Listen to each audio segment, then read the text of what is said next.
दोस्तों नमस्कार। विनोबा भावे जी की एक किताब है निंद्रा समाधि स्थिति। इस पुस्तक में विशेष रूप से विनोबा भावे जी ने निंद्रा के ऊपर विशेष रूप से बहुत सारे व्याख्यान दिए हैं और उस पुस्तक में विशेष रूप से नींद का हमारे जीवन में कितना महत्वपूर्ण मूल्य है, उसकी क्या उपयोगिता है और नींद को हम किस तरीके से आंतरिक आध्यात्मिक प्रयोगों के लिए इस्तेमाल कर सकते हैं और नींद हमारे लिए कितनी महत्वपूर्ण है, कितनी मूल्यवान है, कितनी उपयोगी है,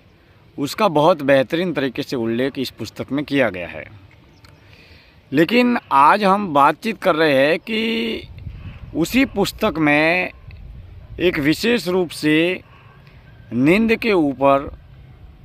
जिस विषय पर लिखा गया है, जिसमें हम जब शाम को नींद करते हैं और नींद करते वक्त इस तरीके के संकल्प का पालन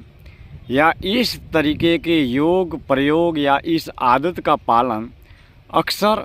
हम नहीं करते हैं या नहीं कर पाते हैं।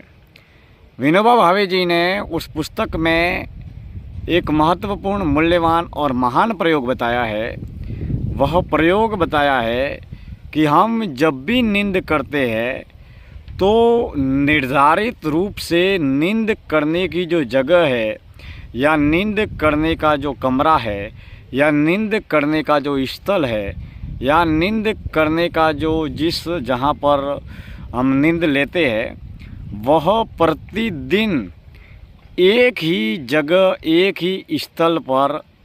नींद लेने का प्रयास करना चाहिए। यानी कि नींद लेने की जो जगह है वह एक निर्धारित होनी चाहिए ताकि हर रोज़ शाम को सोते वक्त प्रतिदिन हम एक ही स्थल पर एक ही जगह पर सो सकें, जिससे हमारे जीवन में निंद्रा अवस्था को प्राप्त करने में अपार सहायता भी प्राप्त होगी और विशेष रूप से नींद को प्राप्त करने के बाद में अपार शांति और अपार अनंत नींद की दिशा में हम प्रवेश कर पाएंगे। यानी कि पहला,